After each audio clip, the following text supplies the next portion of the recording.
wedu madzimambo edu ose vakuru vekambani yeChengetai Chengchi commissioner ve-forest commission nehumwe utungamiri hwese huri pano ndongoti muchidimbu all protocol observed.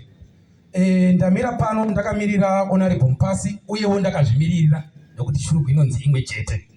Honorable Minister, tinoda kuti titende zvikuru basa rakanaka kudai raitwa nekambani iri munharaunda yedu yeshurugwi. Chinhu chayanondifadza ndechekuti kuungana kwataita pano nhasi kwaita kuti tite muchirungu inonzi awareness. Handina kunge ndaziva kuti muri kudzvara miti yakawanda kudai. Ndoda kuti vana veshurugwi ngatikopei zvinhu zviitiko zvakanaka kudai. Ndafila challenge kuti muconstituency patiri tichifamba toda kuti tifambewo tichitaura shoko rokuti tikurudzire vanhu vadzvare miti. Tadzidza zvinhu zvakanaka pano.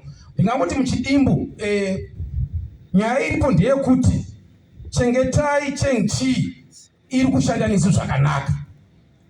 Isusu sema MP nehumwe utungamiri huri pano tiri kuona yatinoti corporate social responsibility iri kubva kukambani iyi. Mazuva apirayo takaitirwa magarden maviri, 2 kushurugwi south, 2 kushurugwi north, kupfurikidza mabasa akawanda avanga vagara vachiita munzvimbo muno.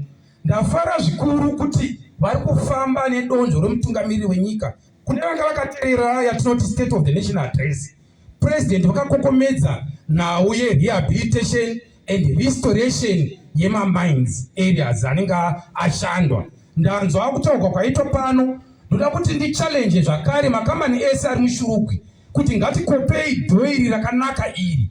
Tese titi kana tapedza kuchera tikwanise kuita kuti tive neplani yokurehabilitata nzvimbo dzedu. Rehabilitation and restoration plan inofanirwa yakanyorwa pasi ichitevedzegwa nomo kuitira kuti nyika yedu iende kumberi. Singadi kupedza nguva, guest of honor, ndoda kukutendai.